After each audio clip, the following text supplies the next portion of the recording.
Good evening. Thanks for joining us. I'm Bruce Frisco. It is Tuesday, the 24th day of March. This is CTV News. Tonight, minimum order, soaring fuel prices being reflected on home heating deliveries. Farmer frustration, livestock producers unhappy with losing their provincial vet service. And marking the milestone, a Maritime organization delivers 500,000 meals to those in need. Live from our Maritimes News Center, this is CTV News. Here is Bruce Frisco. Good evening. The calendar says spring, but the roller coaster ride for fuel prices around here is being felt by those who heat their homes with oil during the winter. Prices are expected to drop a little bit tomorrow, but it is likely that it won't stay that way for long, and the issue is being reflected in invoices. CTV's Callum Smith explains. Trucks come and go at Scotia Fuels just as often as the prices fluctuate these days. The wholesale price since the 1st of March, when this started, has gone up 47 cents. Retail has only gone up 37, but it's just a constant battle every day trying to figure out what the price is, what it's going to be, and then try to plan accordingly. How much have you spent on oil so far this year? Oh, I'd say well over $3,000. Yeah. And you got more to come? Oh, yeah, I'll have another fill up before the winter's over. Scotia Fuels has seen a big uptick in people calling when they want a delivery rather than the norm of signing up for automatic fill-ups, another way to watch the wallet. We do have a minimum delivery, which is 450 liters, but today, actually, I instructed my staff to drop it down to 250 liters, just temporarily while things get adjusted in the world. So while the providers are paying more, so too are those bearing the brunt of the bills at home. Thankfully, they know that we're not cause of it, so customers have been good and understanding, but they still want to exercise their right to complain about the price. But they're not blaming anybody here, they're just complaining. This homeowner understands that too, but wishes it wasn't this way. It's terrible, but you gotta heat your house. There's nothing you can do about it. Just complain like most people, I guess. Callum Smith, CTV News, Halifax. Halifax police investigating a sudden death in the north end of the city. This happened actually Sunday afternoon, Fort Needham Memorial Park. Police say a 42-year-old man was discovered deceased inside a tent.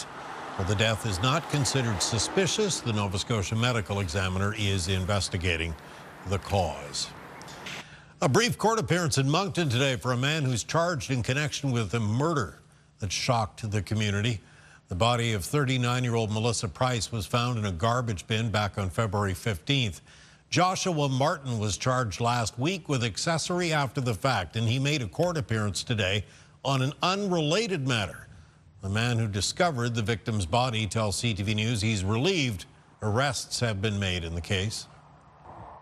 Just kind of glad that they found somebody, you know what I mean, that girl needs recognition, her family needs recognition. Devlin O'Blennis was arrested March 12th, charged with first-degree murder in the case. He is due back in court on the 2nd of April. Police in Fredericton, the Special Crime Unit, in fact, investigating a reported sexual assault from this past weekend at a popular city park. Police were called to Odell Park around 5 o'clock Saturday afternoon after reports a female youth had been sexually assaulted while walking on a trail near the Rockwood Avenue entrance in the area of Odell Lodge. The victim says she was approached from behind by an unknown man but was able to safely get away. Suspect described as about 40 years old, less than 6 feet tall with a medium build, and light gray and brown medium-length curly hair. He was wearing a zip-up camouflage hoodie, baggy gray sweatpants, as well as black gloves and hiking boots. Anyone with information is asked to contact police. Controversial no trespassing sign in a popular walking trail at Dartmouth has been defaced. Company that owns the property says the sign was vandalized with spray paint sometime on Saturday. The sign's, of course, erected by Atlantic Road Construction, citing issues with the Halifax Regional Municipality. The no trespassing order applies to the entire area along the waterfront, which is used by a lot of folks as a walking trail. The company says the vandalism has been reported to police. Get the Maritime's top stories, breaking news alerts, and watch live. Download the CTV News app. New Brunswick wants a company to reopen the former Lake George antimony mine near Fredericton. Antimony is a critical mineral used mainly as a flame retardant, but it's also used in the production of solar panels, lead-acid batteries, and military equipment, including nuclear weapons. The mine, which was closed back in the 1990s, contains an estimated 800,000 tons of ore with a potential value estimated at more than $900 million. The Natural Resources Minister, John Herron, says the project could strengthen the domestic supply of critical minerals and boost the province's economy at the same time. Nova Scotia government is a step closer to passing its budget. Billions in spending would be approved this evening, leaving only an omnibus bill that's currently the focus of some public hearings. As CTV's Jesse Thomas tells us tonight, the opposition says the government, though, should slow down while those hearings are underway. Two parts to the budget. There's the FMA and there's the Appropriations Act. So both need to pass for the budget to pass. Over the past 2 days, Bill 148, the Financial Measures Act, has seen almost 80 people come and speak to government, mostly sharing concerns over budget cuts.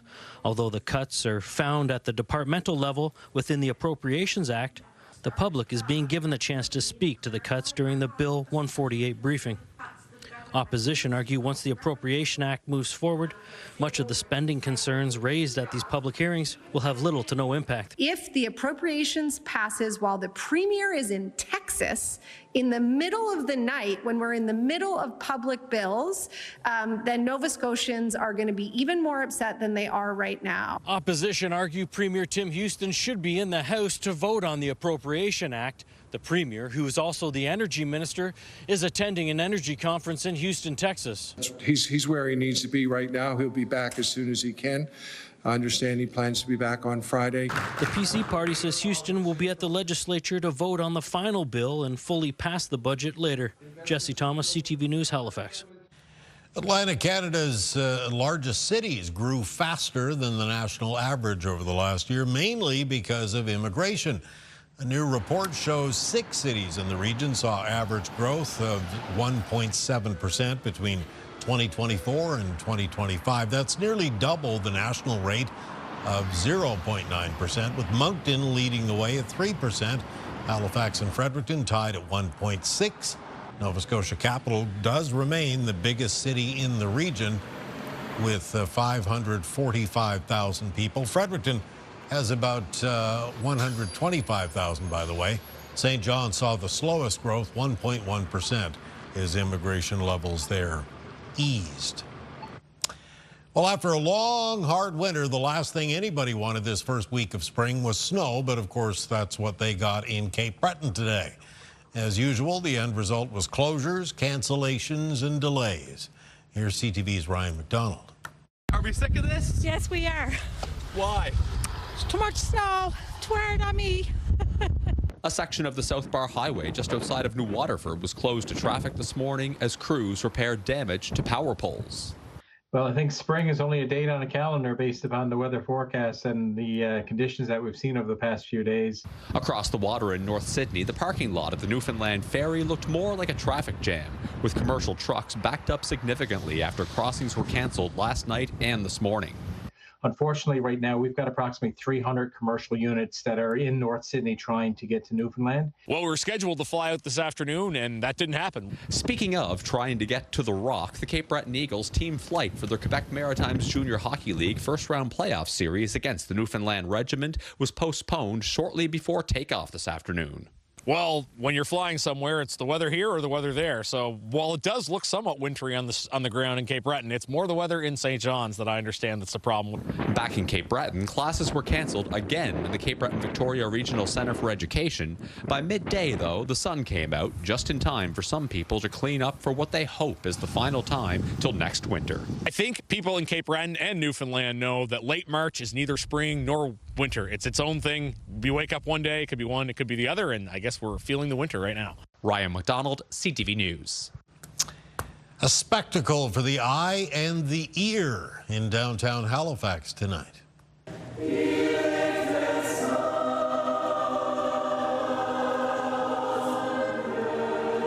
Halifax Discovery Center came alive this evening, hosting 2 award-winning choirs on 3 floors of the building.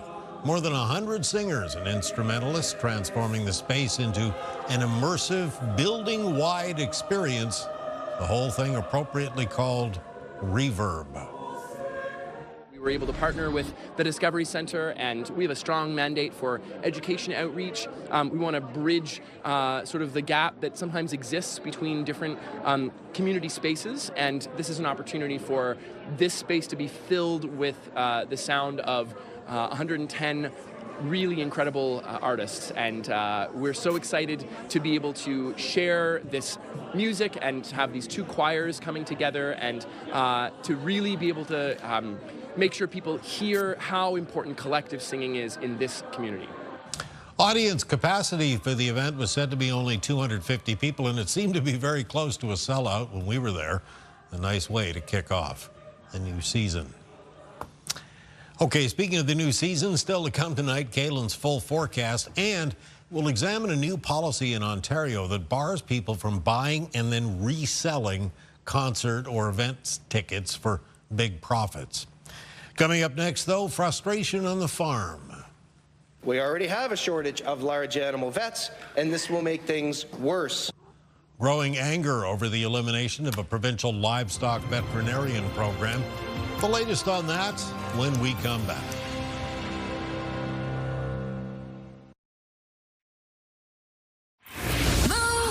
Mornings with Aaron and Peter. Get on Aaron and Peter's $10,000 payroll. Register at move100halifax.ca. And at 7 tomorrow, tell us, what were you not allowed to do as a kid? All the other kids could do it, but you couldn't?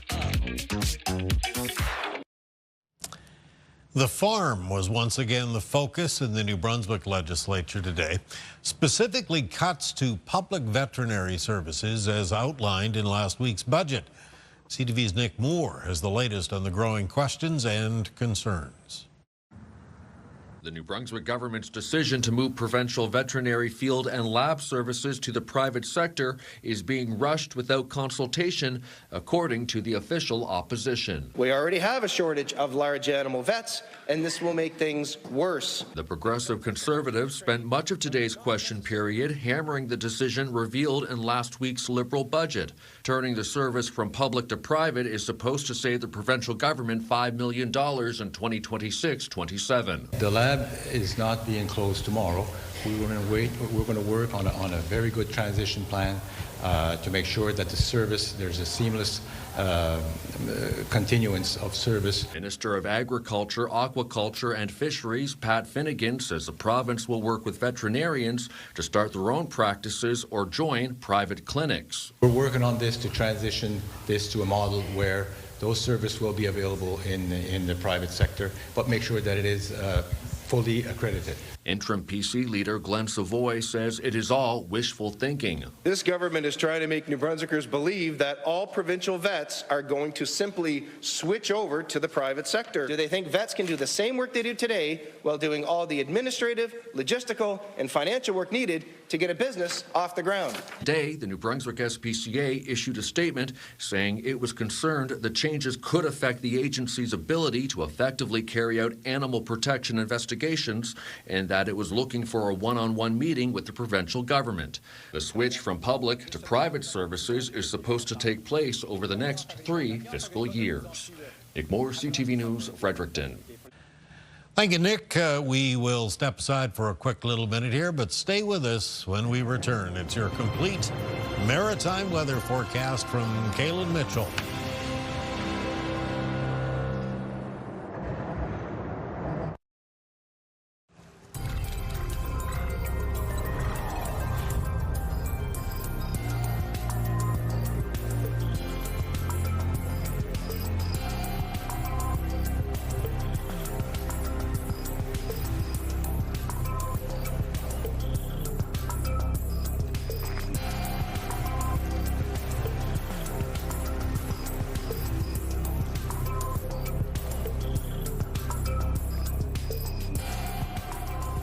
Okay, it's Tuesday night, 24th day of March. It was nice to see the sunshine today. Yeah. And it was even doing a little melting, I must say. Yeah, it was taking care of the snow and for some areas of the Maritimes. Tonight, though, it's another colder one for the region and have some flurries in the forecast to talk about for tomorrow. Those flurries are running out ahead of a rather weak cold front that's making its way through areas of Quebec and Ontario and towards the Maritimes. It's going to keep our nighttime temperatures colder as we make our way through the end of this week and even into the start of the upcoming weekend. So taking a look at conditions for tonight, the highest chance of flurries during the overnight will be in the province of New Brunswick. Then tomorrow morning, those flurries are expected to come across Prince Edward Island, areas of Nova Scotia. And by the afternoon, they'll have cleared out of New Brunswick and western areas of Nova Scotia. A good deal of sunshine at that point in time for that part of the Maritimes. But there will remain a chance of some flurries around Prince Edward Island and eastern Nova Scotia, including the North Shore and Cape Breton, moving through the afternoon. Moving into Wednesday evening and Wednesday night, it'll be increasing cloudiness from the west of us. And then after that, as we make our way into Thursday, our next low pressure system arrives. And this one may start as some snow on Thursday, but in most cases during the day is expected to turn over to rain, drizzle, and fog as temperatures rise. There may be some accumulating wet snow for northern areas of New Brunswick. Winds in the forecast for tomorrow will be out of the northwest, except more westerly for the province of Nova Scotia. You will notice them. It is going to be a bit blustery out there with some gusts in the range of 30 to 60 kilometers per hour. Some of the higher wind gusts expected around Prince Edward Island and eastern areas of Nova Scotia. Low temperatures in the forecast for tonight for many parts of the Maritimes will fall in the range for around -4 to -8, except between -1 and -3 for parts of the coast, and then a little bit colder up in the northwest of New Brunswick, where some lows will fall between -6 and -10. Highs in the forecast for tomorrow in the northwest of New Brunswick between around -2 and -5. In the northeast, around -1 for Bathurst, but up to +4 for Miramichi and 3 degrees for Fredericton for tomorrow. 4 for Campobello, 5 on Grand Manan, 3 for St. John, and 4 degrees for Moncton. In Prince Edward Island, it's high temperatures near 3 degrees for O'Leary and Cavendish, 3 at Charlottetown and at Montague, and then 2 at Surrey. Again, flurries and some blustery northwest winds. Cape Breton tomorrow with high temperatures between 1 and 4 degrees, including 3 at Sydney. On the north shore of Nova Scotia, near 4 degrees, including 4 at New Glasgow. And on the eastern shore, we've got 4 at Ecum-Seacum, and Sheet Harbour will be close to 5 degrees. 5 for the city centres, Halifax and Dartmouth. 4 for Truro for tomorrow. 3 at Amherst and Parsborough. The Annapolis Valley with high temperatures near 6 around Kentville and Wolfville and Middleton. 5 for Digby. And on the south shore of Nova Scotia, 5 at Liverpool and Shelburne, and then 4 at Yarmouth and Barrington. Taking a look at the extended forecast for New Brunswick. So there's a mixture of snow and rain coming in on Thursday. Again, there might be some accumulations in wet snow for northern areas of New Brunswick, especially at higher terrain. That is followed by a chance of flurries, at least through Friday morning as that system clears, and then it's cold Friday night into the start of the weekend. There'll be a chance of flurries on Sunday, and then a further chance of flurries Monday night into Tuesday. For Nova Scotia in the outlook, that next weather system arriving on Thursday may start as a little bit of snow at first, but then turns over to rain, drizzle, and fog. Some wet snow accumulations, admittedly, are possible up in the Cape Breton Highlands. The rain clears on Friday, may turn back over to a little bit of snow as it exits, but then it gets cold Friday night into Saturday, so watch for icy spots developing. Chance of flurries on Sunday, and then the next chance of some flurries and showers will be Monday night into Tuesday. And for Prince Edward Island in the outlook, snow turning over to rain on Thursday, clearing is a mixture of showers and flurries on Friday. Temperatures getting colder into the start of the weekend. There'll be a chance of flurries on Sunday, and then after that, the next chance at a mix of some flurries and showers will be Monday night into Tuesday. Bruce. Right you are. Thank you, sir. We'll step aside for a moment, but stay with us. There is more to come.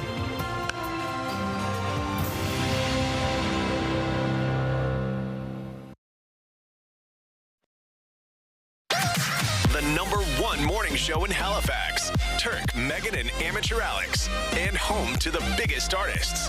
Halifax's #1 hit music station. 101.3 Virgin Radio. So Ontario is looking at making it illegal for tickets to concerts and sports and big live events to be resold for more than their original cost. CTV's Vanessa Wright looked at whether this is something that we could see here in the Maritimes as well. Ontario's premier says to scalpers their days of ripping people off are done. His government hopes to pass a law that would make it illegal to resell concert and other live event tickets for more than their original price. Maritimers who've been burned once or twice by the secondary market say it's something they'd like to see here at home. You know, if the tickets sell out through Ticketmaster, you don't have very many options, and tickets are usually way higher and more expensive when they're being resold. I think it's a good idea. I've had the experience a number of times of trying to get tickets, and the only tickets available are at hyped up prices. Though some experts aren't sold on it. When you try and cap the price of something, then the only people that benefit are the ones who manage to get their hands on the product at that lower price. The company that owns Ticketmaster says it supports the changes, but other resale websites like SeatGeek warn it can make tickets more expensive. Lander believes the market should stay as is. Anytime you make something illegal, you're foolish to think that the transaction stops. The transaction will continue. It'll just continue outside of watching on. Vanessa Wright, CTV News. Thank you, Vanessa. We'll step aside one last time tonight. Coming up, a major milestone for a maritime charity. First, though, it is your wake-up weather. Here's a live look at Charlottetown on this Tuesday night. -4 right now. Kaylin's wake-up weather is coming up next. Wednesday on Your Morning Atlantic, calling all collage lovers. Halifax's Museum of Natural History is hosting themed collage workshop evenings for adults. We'll get a preview. Start your morning with us Wednesday on Your Morning Atlantic on CTV2 and Crave. Hard to believe it's the middle of the week already, 25th day of March. Let's kick it off with wake-up weather. Sure can't wait to get into April, Bruce, and maybe we can stop talking about as much snow. Let's take a look at what's going on for tomorrow morning. Speaking of snow, there'll be some scattered flurries around the Maritimes. Morning temperatures, once again, cold for late March. In a lot of cases, will be at least a few degrees below the freezing mark. Moving from the morning into the afternoon, most of the flurries clear, except for a chance of flurries remaining around parts of Prince Edward Island, the east of Nova Scotia. A lot of high temperatures tomorrow will be around the low to mid single digits. Bruce. Thank you, Kaylin. Well, a group in St. John recently hit a pretty significant milestone, donating 500,000 meals since beginning to serve the community back in 2021. As CTV's Avery McRae tells us tonight, the mission of Operation Feed, though, is much more than a typical food bank. St. John has, if not the highest child poverty rate in Canada. I decided I had to get involved somehow. In 2021, retired veteran Patrick Gordon was looking for a purpose following his time in uniform. It was then he realized the children of his community were struggling. Thousands of meals have been served by the group since then, with last week surpassing the mark of giving out 500,000 food bags. We'll eventually get to a point where we are able to give every family in our community a bag of food, because I truly believe that we can. The bags go to schools and other community outlets in the city, like the Pregnancy Resource Center of St. John, which calls the operation's actions a game changer. They're not only meeting the needs of the local community, but he's also combating PTSD and all kinds of other things that I could barely speak to properly. That's because the mission of Operation Feed is twofold. One is to feed the bellies of the most vulnerable people in their city, and the other is the feeding of the mind, body, and soul of veterans and first responders. Through community engagement, Gordon says retired uniform officials feel that sense of serving again, which can be a difficult transition. Operation Feed and the men and women around me have been able to repurpose those skills and feel that we are worthy. Just as worthy as they were when they first put on their uniform and donned it for the final time. Avery McRae, CTV News, St. John. Amazing generosity there. Thank you, Avery. That's your late news for this Tuesday night, Wednesday morning. If you joined us late, maybe you'd like another look at anything you've seen. CTVNewsAtlantic.ca. It's your home for news. I'm Bruce Frisco. Thank you for staying up late with us tonight. Have a good evening, and we hope to see you again tomorrow.